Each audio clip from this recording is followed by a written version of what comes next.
მივიწყებული სოფელი საჩხერის რაიონის სოფელ ვაკისის მოსახლეობა დახმარებას ითხოვს. დასახლებაში არ არის ელექტროენერგია, დაზიანებულია გზაც. ზამთარში კი სოფელი ცივილიზაციას ხდება. უგზოობის გამო სოფელში ექიმებიც ვერ მიდიან. ვაკისა რაიონული ცენტრიდან 47 კილომეტრში მდებარეობს. სოფელს წლებია ელექტროენერგია არ აქვს.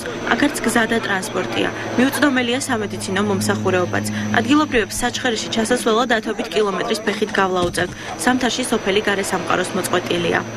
Păția care au atrugat casă să străp cum nu mă uite să am. Gzași mi uite să am într-un ce uite casă. Șochii na xevari milioni de băuda, magneita facerea wax. Zăan de kimi utare. Sasa o șoule pțeles.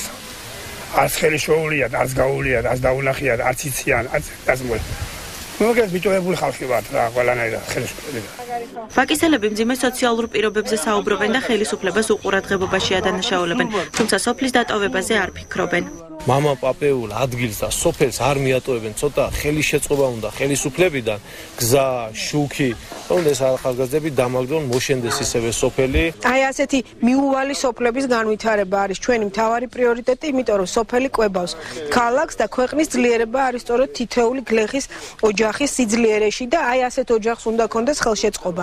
ვაკისაში დღეს 9 ოჯახი ცხოვრობს, აქ ყველანი ერთმანეთის ნათესავები არიან. ისინი იმედოვნებენ, რომ ელექტროენერგია მალე ექნებათ.